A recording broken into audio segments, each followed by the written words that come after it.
Hello and welcome back to the APUS History Curriculum for Era 8.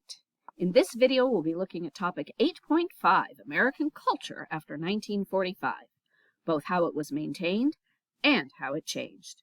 So let's get to it.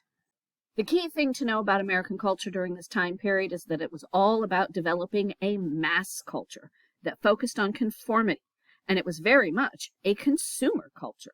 There was a tremendous amount of consumer goods available to the average person, almost as if it was the 1920s all over again. New appliances, new automobiles, and new types of mass media were all available to the people, and this consumption was encouraged as a means of guaranteeing full employment and improved living standards for all. People were encouraged to buy the various products that American factories were manufacturing, and the new mass culture meant that everyone had to keep up with the Joneses. At least, the television advertising of the day made it seem that way. That mass consumerism, mass consumption, helped to define to Americans what it meant to succeed. Of course, McCarthyism was also a reason for this pressure to conform. That pervasive fear of communism led to a climate where people felt compelled to adhere to a standardized identity. But there's also a less grim reason for why mass culture emerged. The 1950s witnessed a significant rise in car culture in the U.S. As the manufacturing industry shifted to peacetime production, there was a surge in automobile manufacturing. 1 out of every 6 workers was employed in the automobile industry. And with so many being produced, car ownership increased rapidly from 25 million registered automobiles in 1950 to 67 million by 1958. To accommodate all these cars, the federal government created the National Highway System, which could handle more traffic and higher speeds. Plus, those highways could be used to move the military and supplies into cities should the Cold War ever turn hot. With more cars and more highways, new categories of businesses emerged, such as drive-through and drive-in restaurants, drive-in movie theaters, and billboard advertising along highways. The cars themselves became symbols of freedom, individuality, and the American dream, influencing pop culture and shaping lifestyles. Another big influencing factor in the emergence of this mass culture is the spread of television.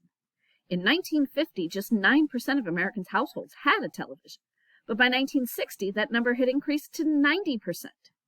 This meant that Americans were exposed to the same ideas, the same shows promoting the same values, usually promoting the idea of good versus evil, with honesty and decency winning, particularly in shows geared towards children.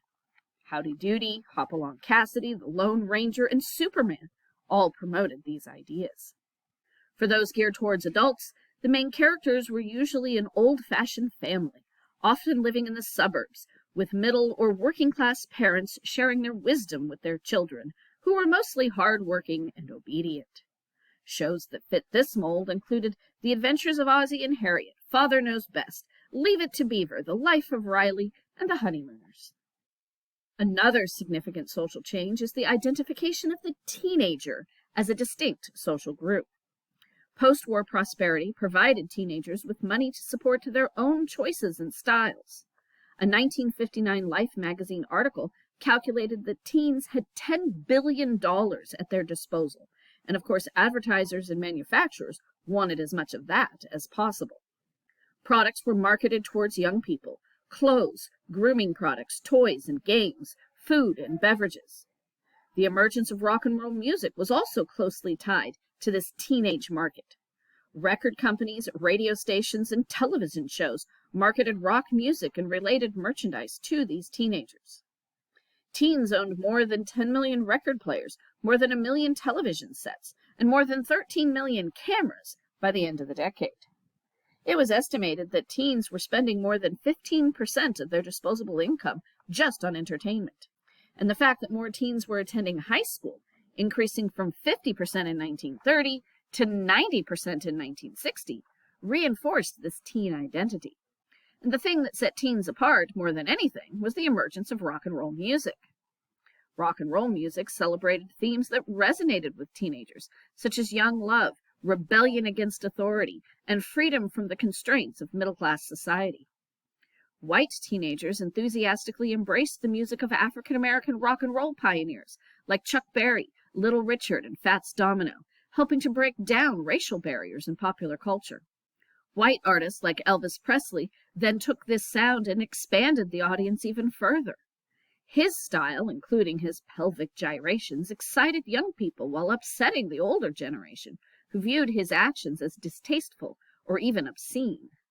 When Elvis sang on the popular Ed Sullivan Show in 1956, cameras were allowed to show him only from the waist up, to uphold decency standards of the time. The rebellious spirit and sexuality associated with rock and roll's driving rhythms provoked backlash from adults who saw it as a threat to traditional values, but young people embraced it as an anthem for youthful defiance of adult authority. Besides the music offering a sense of rebellion to the mass culture of the 50s, especially among teenagers, there were other ways in which people tried to reject the conformity of the times. You had the emergence of the Beat generation, or the Beatniks. They criticized the conformity of the white middle-class society that was being promoted as part of the mass culture developing in the decade. The Beats embraced nonconformity, free expression, experimentation with drugs, and anti-authoritarian values, challenging the repressive social rules of the 50s. They rejected mainstream American values, materialism, and conformity through their literature, poetry, and bohemian lifestyles. Some examples include Jack Kerouac, who in his novel On the Road praised the individual who pursued mind-expanding consciousness through drugs, sexual experimentation, and living in the moment. Allen Ginsberg, who began his epic poem Howl with the line, "I saw the best minds of my generation destroyed by madness, starving, hysterical, naked." And Norman Mailer, who looked to African Americans as cultural icons. Beat writers frequently read their poems to the rhythms of jazz music and formed their own artistic enclaves in places like New York's Greenwich Village, in San Francisco's North Beach and Haight-Ashbury districts. They helped to break down some of the racial barriers that were present in society and would also heavily influence the emergence of the hippie movement of the 1960s. Well, that covers what you need to know about topic 8.5, Culture after 1945. Be sure to keep up with your reading, and I'll catch you in the next video.